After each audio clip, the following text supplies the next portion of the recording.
الروح عزيزة عند الله. من بعد 3 ديال الأيام عصيبة عاشوها المغاربة وهما كيتسناو شكون الفاعل ديال جريمة طنجة، شكون غصب المرحوم أنور في حياته.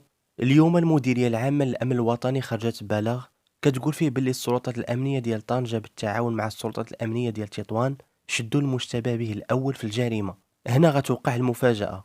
المجرم طلع فتاة قاصر في العمر ديالها 17 سنة، ولقاو معاها السلاح الأبيض وبعض الأدوات الحادة اللي استعملات في الجريمة ديالها. وباش تحيد عليها الشبهات، السيدة غبرات وما بقاتش كتبان. ساعة البوليس لقاوها هاربة وشدوها في مدينة تطوان. واخا بلاتي غادي تقول لي كيفاش بنت قاصر ديال 17 سنة قدرات دير هادشي كله بوحدها، علما أن المرحوم كان معروف عليه أنه كان شاب رياضي. هنا السلطات الأمنية وبعد التحقيق غادي تبين باللي واحد السيد من العائلة ديال الفتاة القاصر هو اللي كان معاونها في الجريمة، وهو اللي خبى أداة الجريمة. المرحوم وبعد معاينة الجثة لقاو طعنات في الأطراف العليا ديالو وبأداة حادة. المهم الفتاة القاصر والمجرم اللي معاونها راه مشدودين. فقط للإشارة التحقيق راه مازال مسألة، ومازال ما عرفوش الدوافع اللي خلاتها تقتل المرحوم، ولا كيفاش قتلاته، ولا علاش أصلا فكرات تقتلو. المهم الرسالة واضحة. الله يخليكم، عمركم تكثروا عليكم الصحاب ولا تقول لي هذا بحال خويا ولا هذا بحال اختي.